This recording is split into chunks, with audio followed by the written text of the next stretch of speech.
Fans, welcome back to episode 3 of the Working Fans Podcast pay-per-view review show, where today we are going to talk Halloween Havoc 1997. But before we get into the madness, we are going to talk about the greatness of Game Up Hard Hydration. It's like your favorite sports drink, your favorite seltzer got together, but it's so much better. They've sponsored 2024 for us, and we can't say enough good about Game Up Hard Hydration. When we heard about them, I'm like, I've got to try this out because they've got 4 great flavors, which Dave's going to tell you about right now. That's right. And you don't have to, it doesn't have to be Halloween for you guys to enjoy these flavors that will wreak havoc on your taste buds. They are so good. We're talking fruit punch. We're talking orange, lemon lime, and grape. And guys, it's only 110 calories per can. It's low carb. Enjoy yourself some Game Up, and let's talk about and let's find out, did we enjoy Halloween Havoc 1997? I'll give you a little hint. Now that we've talked about the treat, let's talk about the trick. The pay-per-view kicks off with a video previewing Hogan and Piper, and I haven't watched this time period since right around when I originally watched it. So in my head, I'm thinking, okay, Hogan, Piper, I remember liking them from the 80s WWF run. Sure. I didn't remember too much about this. At this point in the pay-per-view, I'm looking forward to this match. That's how we start this bad boy off. I was not. I remember this being bad. I remember Jim Cornette talking about this on one of his editorials where everybody's arguing about who's the icon and everything. And he said, Rowdy Piper was my hero, but I was a teenager. And he said, and Hogan, you are a household name, but so's garbage. And that stinks after a few days too. It was just one of those things where Cornette was doing it really this great editorial on how, we had, he took, going off on a side note here a little bit, he took Shawn Michaels and even Bret Hart people to task. He said Undertaker, Ric Flair, and Steve Austin have never argued that they're an icon, which makes them good candidates to be one. I remembered that, and that's how I remembered, oh man, this match was not good.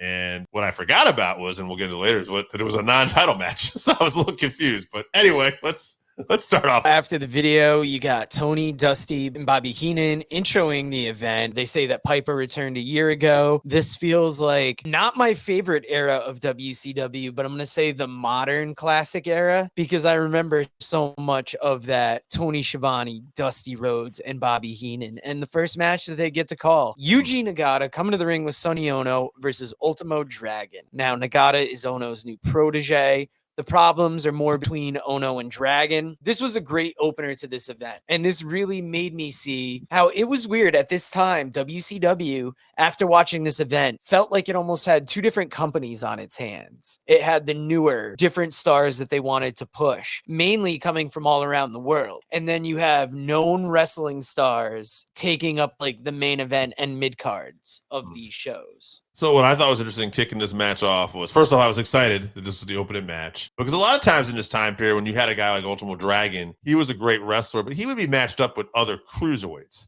That wasn't really the case here. Nagata was not really a cruiserweight. They might have referred to him as one, but he really wasn't. Completely different style. I love that Mike Tenay was on commentary for this. Mike Tenay was really great in this time period for stuff like this because Bobby, Dusty, and Tony could call the action, but they didn't really know a lot about the guys from Japan and Mexico. And that's where Mike really kind of shined and brought in something different. He did have a few things. Sonny Ono was definitely kind of more of a very stereotypical for the time being, Japanese guy. He had the camera all the time. He was sneaky and he was paying people off. So I think, go back and look at that. It's always like, I don't really like this. But man, you can't really say anything bad about the wrestling here. Nagata and Ultimo Dragon was a breath of fresh air, especially on this pay-per-view.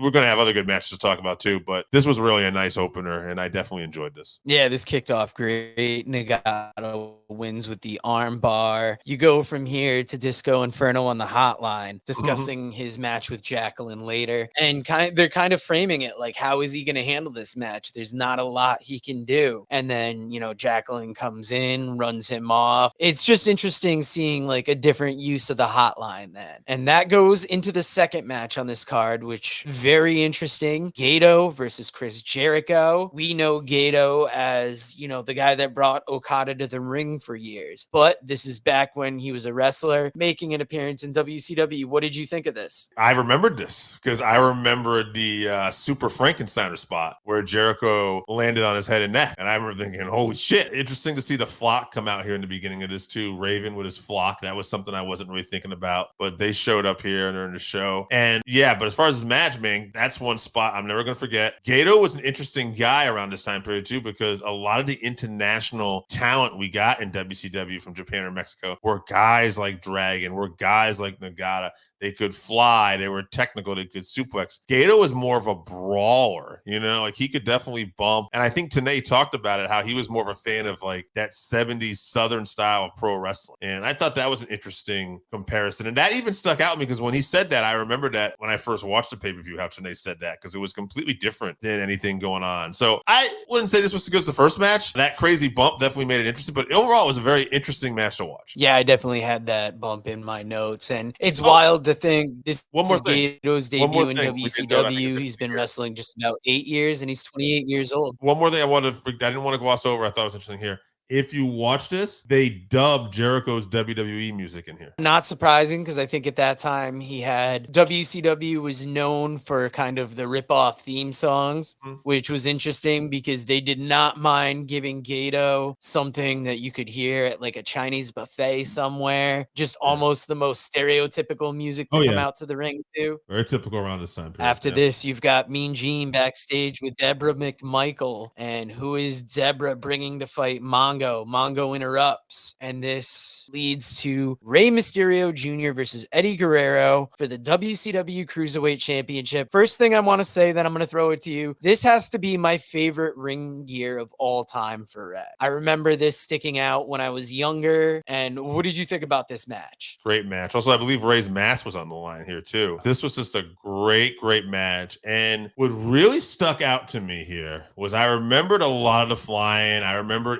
Rey jumping out over the ropes and doing a flip into the Hurricanrana, and I thought that was all really cool. But what I forgot about was how vicious Eddie Guerrero could look, how he would throw Rey into the steps, how he would sweep Rey's leg from underneath him. Eddie really shined to me here in some of these spots with just like, I thought about how Eddie talks about how he likes to call matches in the ring because you don't know what the crowd's going to look for. And Eddie just brought something different to this match. These two have great chemistry. And I think years later, they would have a real fun rivalry in WWE. Of course, everybody remembers Dominic Mysterio custody on a pole match, but a lot of that was based on Eddie could never pin Rey for most of the reason. And they even went back to this match at times. Like Eddie, for whatever reason, the way the storyline unfolded, he was so good, he could beat a lot of people, but Rey Mysterio just seemed to have his number. And here I felt was almost like the beginning of that. But this was by far the best match on the show. This was off the charts. Yeah, I remember in one of the WWE games when they had a Rey Mysterio mode, this is one of the matches you got to play through. And,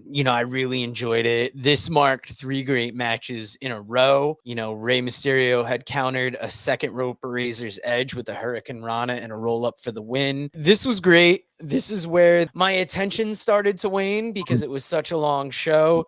You've got Mean Gene talking about the Click adding a member called the Hotline, one of kind of, we recognize it now as a bit of clickbait. And then I've noticed there's a lot of weird cuts in this show.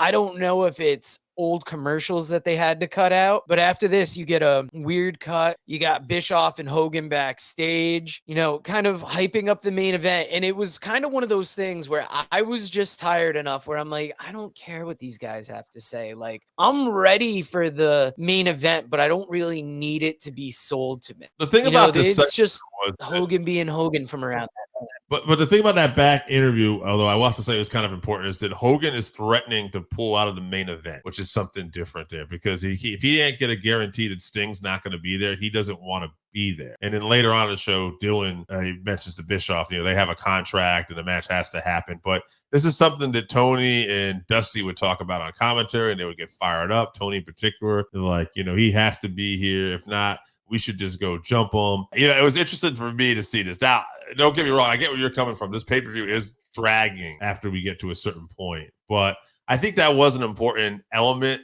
into this show because, again, I think WCW, what they would try to do at times is they would try to look at things and try to do things in a very realistic standpoint. Nonetheless, yeah, we're going to see some interesting stuff here as we continue. Well, what wasn't interesting was the next match, at least to me, because Steve McMichael versus Alex Wright, they were building it up big. Who is McMichael going to wrestle? And I was kind of interested because I'm thinking like, I didn't remember this event. So I'm like, who are we bringing out against Mongo? And then I saw Alex Wright and I was like, okay, great. Like I wasn't as excited about that. Tell us a little bit about this match. I thought Mongo was just going to probably end up giving him like a tombstone or something. And this was a clunky match, very typical for Mongo McMichael around this time. What was really horrible though was that we had a young Bill Goldberg go to interfere in this match towards the end, and Charles Robinson, the referee, he just has to look like the biggest fool here because Deborah McMichael's supposed to distract him and she's talking to him, and Mongo's taking forever to turn around. Goldberg finally hits him with a spear. They land pretty much inches, maybe centimeters away from Charles Robinson's feet. Like, there's no way he wouldn't turn around. And then he's still taking the time to jackhammer him. Deborah's now taunting the crowd, and Charles is still having to argue and look so he can't look at the way. And then Goldberg still has to go over, pick up Alex Wright like he's a child, drop him on Mongo, get out of there, and then finally Charles will turn around and make the count. It was as horrible as it sounds. I think that's what killed me on that finish to it, because I was thinking the same thing. Like, when they land at Charles's feet, he doesn't turn around. He just assumed the match is getting way out of control behind him. It wasn't wild. It was another odd cut after this. You go to the locker room, you're going to hear from Macho and Liz. This definitely feels heavy in that NWO time. And I don't know if it was just me feeling like this on this show or if this is what I felt in real life, but I was feeling like the NWO was getting tired with that. It's like, God, there's so much about him. I know they're one of the hottest things in wrestling, but to me, it just felt like overkill. This is that time period where we talked on another show where I think Steve Austin talked about it, where, they started winning the ratings in 98, but it was around 97, a little before, like, man, why can't we win the ratings? Like, I feel like we have the better show. And I think they did for a little while, but they needed Mike Tyson or something to kind of tune people into them. When you look back at these shows,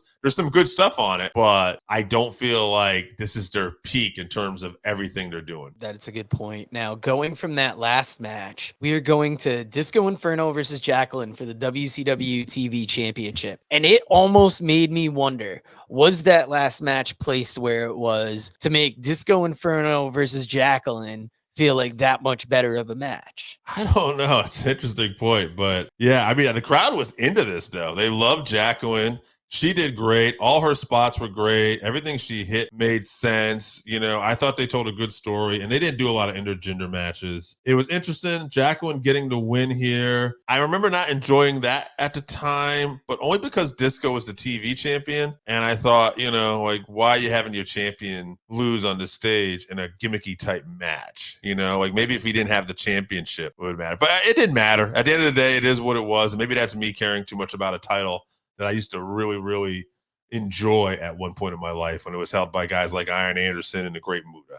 They did a great job for what it was. It was probably one of the more entertaining things as we got later into this card. Yeah, and this was one I wouldn't have even thought about the WCW TV Championship involved in this, because the real hook of it, comedy match on the show.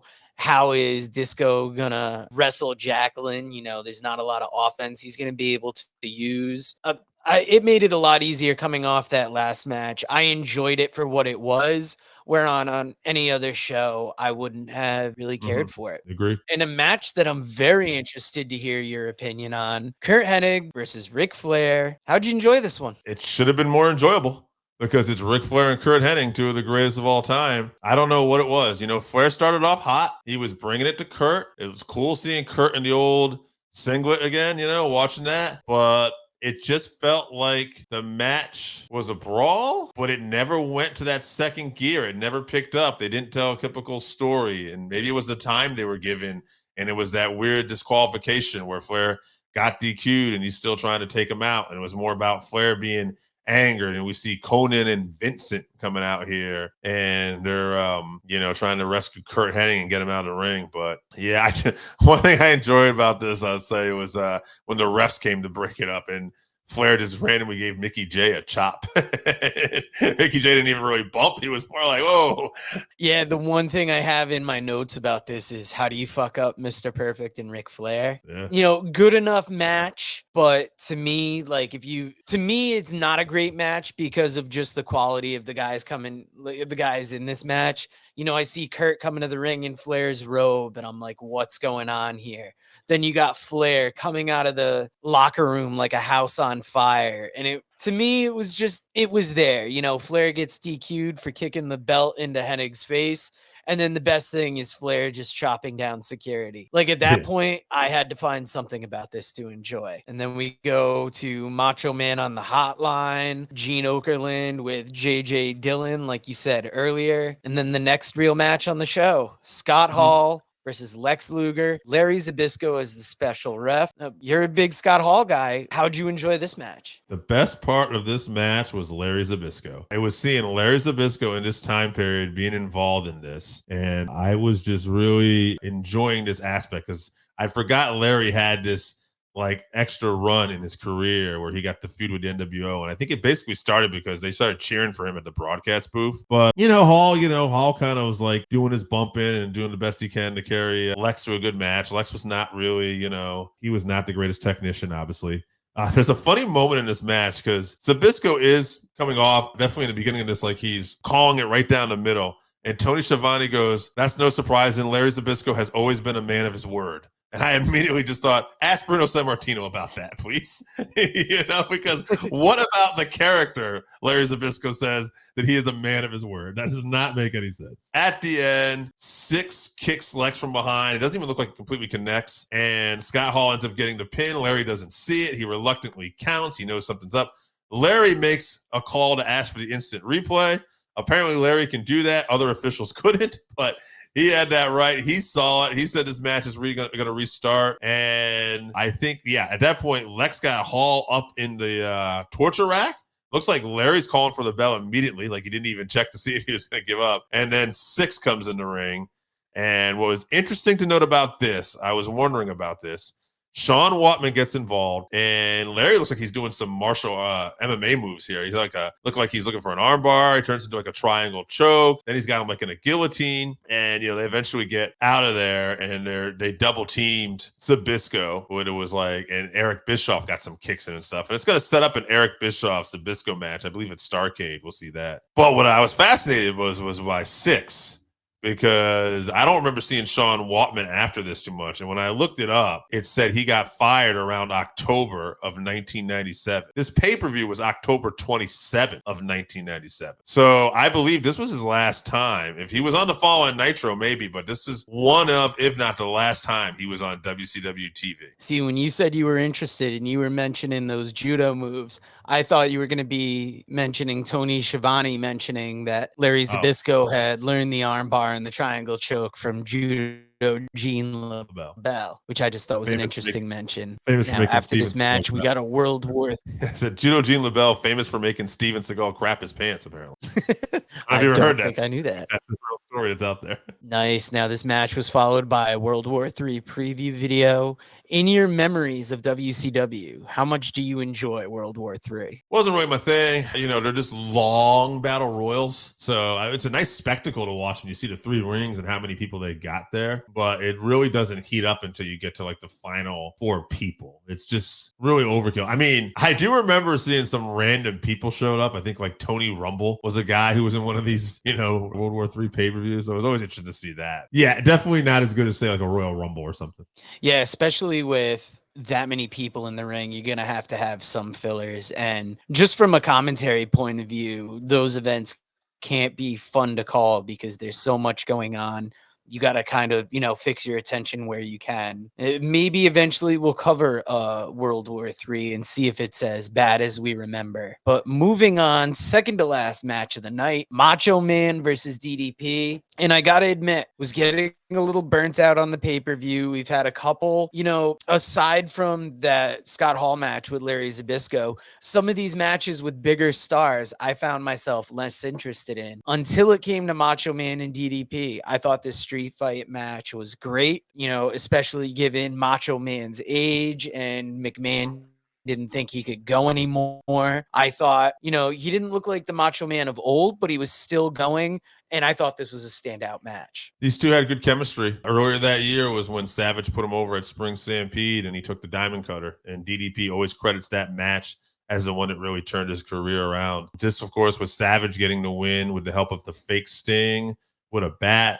They called it a Las Vegas street fight, I think, but this was basically like a last man standing match. And it was good. They did a great story. It was violent and it was everything it needed to be. And as far as the upper part of this card, this was definitely the match that I would enjoy watching if I had to watch again. Yeah, I think what helped make it so enjoyable was Dusty on commentary. Like when they're fighting on the stage and Dusty's like, he's going to throw him in that box. And then he slams him. The box breaks. He's like, the box broke everywhere, daddy. And then like Macho Man. Oh no, DDP picks up one of the tombstones and cracks it over Macho Man's head. And you can hear Dusty laughing and loving it. And I think at one point he says he hit him over the head with that waitress tray, which just made Tony Schiavone react. And it was just chaos. Dusty's like, oh, they can fight their way to the other side of that stage. And then they saw the head of security over there. I'm trying to think of his name, Doug Dillinger. And that's where they're like, oh, everything's safe now. And it was just a great match. Savage wins with that elbow drop. Or no, I don't know if he won with the elbow drop. It might have been the elbow drop, some interference. Either way, this match was great. And I hate to say it, this was the last great match on this show.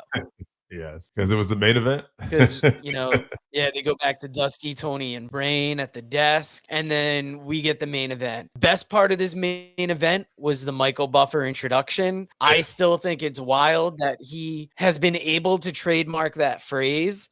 And that this was a time that he was getting brought in just to say that. It's wild. Nowadays, obviously, people might be more familiar with Bruce Buffer, but Michael Buffer was a big deal around now. And this, at least setting up this match, made it feel major. So you remember this match being bad. So you knew this was going to be a tough watch? Yeah, for sure. What I didn't remember right away, and then it came back to me, was how ridiculously high this cage was. And Piper and Hogan are fighting over this cage. And legit, if one of them fell or something, they would have ended their career. Like, these are not the guys they should have been up on there at this point in their careers. That being said, one weird highlight of this show, in this match, I guess I'll say, was Randy Savage comes in here at one point. We have a lot of fake Sting showing up. But we have Randy Savage, which did make sense, by the way, because it looked like they were trying to stop Hogan as well, which clearly they were on the side of the NWO. But we have all these fake Stings. But then Randy Savage shows up to help nail Piper, and he drops an elbow, and it lands on Hogan instead, just barely, because he came off the top of this ridiculously high looking cage. I have no idea how this didn't end Randy Savage's career. I was thinking about that recent Edge injury when I saw that, because I'm like, how is Randy Savage doing that? No problem, but it's handicapped Adam Copeland for so long. And it was even higher. It's crazy. So in the end, Piper wins this with a sleeper hold. I'll just say that, which is unique. Piper got the pin. He's not getting the title. So this just kind of reeked of politics too. Like what? Piper didn't want to do the job to Hogan, but Hogan wasn't going to lose his championship. It was strange. A main event cage match with no title on the line in a heavy feud like this. Okay. And then the other oddest thing that I think we still talk about this day is like this fan that shows up, this random fan, which you think, okay, maybe this guy's a plant or something. Camera's following him though. And then one of the fake Stings, who's not really involved, tackles this guy like you think he would. But then he gets in the ring and Savage and Hogan just start beating on him.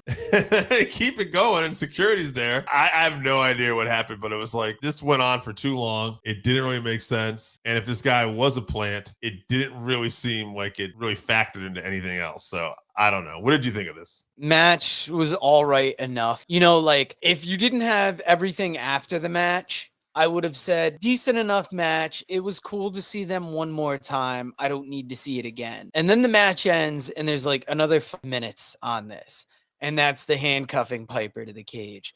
that's the fan running in. And at that time, I was just ready to be done with this. Like, I didn't remember what came of it around that time. It was just such a long pay-per-view. And I really had the feeling that this pay-per-view started off with so much stuff that I was interested in and just tailed off into stuff I could have cared less about. And that's what really had me wondering, like, is this when I stopped watching WCW? Because I enjoyed them for so long, but I fell off at a time. And watching this, I'm like, this is why what happened to you, WCW, because you put out shit like this. Overall, this pay-per-view was like two different shows. Like, there's the beginning of the show that had some interesting matchups, some fun stuff, and then it's like it just took a turn and it felt like it was really just dragging.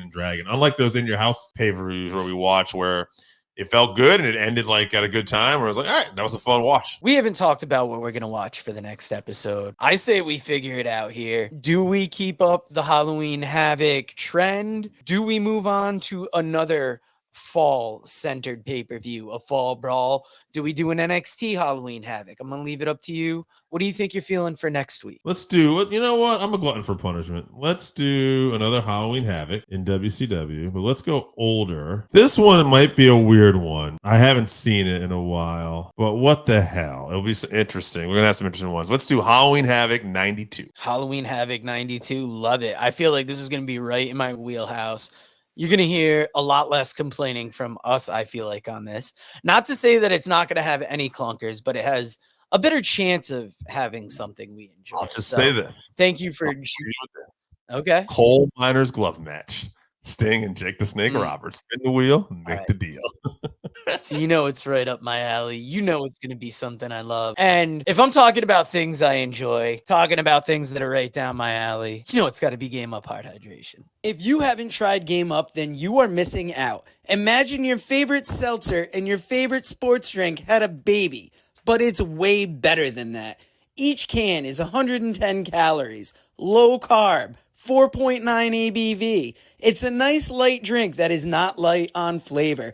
Game Up comes in fruit punch, orange, lemon, lime, and grape. Pick it up at drinkgameup.com or at your nearest liquor store.